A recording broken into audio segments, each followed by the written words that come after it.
విజయం వస్తుంది. విజయం వస్తేనే నీ కష్టానికి గుర్తింపు వస్తుంది. Very good afternoon to everyone. మొదటిగా చాలా మంది ఆస్పిరెంట్ అని అంటారు.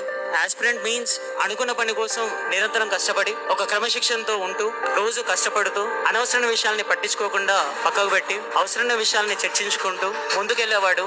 ఆ లక్షణాలు ఉన్నవాడు వాడిని ఆస్పిరెంట్ అంటారు. అలాంటి వాళ్ళు జీవితంలో సక్సెస్ అవుతూనే వెళ్తూ ఉంటారు. ఎగ్జాంపుల్ మన ముందున్నలాగా. అండ్ కొన్నిసార్లు ఫెయిల్యూర్ రావచ్చు, కానీ ఆ ఫెయిల్యూరే నువ్వు దెబ్బపడి కింద పడ్డప్పుడు ఎంత త్వరగా పైకి లేస్తావో తెలుస్తుంది. ఆ ఫెయిల్యూరే నిన్ను ఒంటరిగా చేస్తే ముందడుగు ఎలా వేస్తావో నేర్పిస్తుంది. ఒంటరిగా ఉండడం నేర్చుకోవాలి ఫస్ట్ మీరు. అసలు ఒంటరితనం ఎందుకు కావాలి అంటే నీ కలర్ హీరో నువ్వు ఒక్కడివే, ఎగ్జామ్ అటెండ్ కావాల్సింది నువ్వు ఒక్కడివే, ఇంటర్వ్యూ నువ్వు ఒక్కడే అటెండ్ అవుతావు, ఈ జాబ్ వచ్చిన తర్వాత అవార్డు తీసుకోవడానికి కూడా నువ్వు ఒక్కడివే రావాలి. అండ్ నువ్వు ఒకరు ఫెయిల్ అయితే 10 మందికి సమాధానం కూడా నువ్వు ఒక్కడివే చెప్పాలి. కాబట్టి 1 is army, 2 is a crowd. ఒక్కడివే ఉండు, ఒక్కడివే నీ ప్రపంచం క్రియేట్ చేసుకో, కష్టపడు, ముందడిగి నీ సెల్ఫ్ బిలీవ్ మెయింటైన్ చేయి. మరి మేమంతా ఏంటంటావా సింపుల్ అంటే మేమంతా సాధారణ ఒక ఎక్విప్మెంట్ లాంటి అంతే. కానీ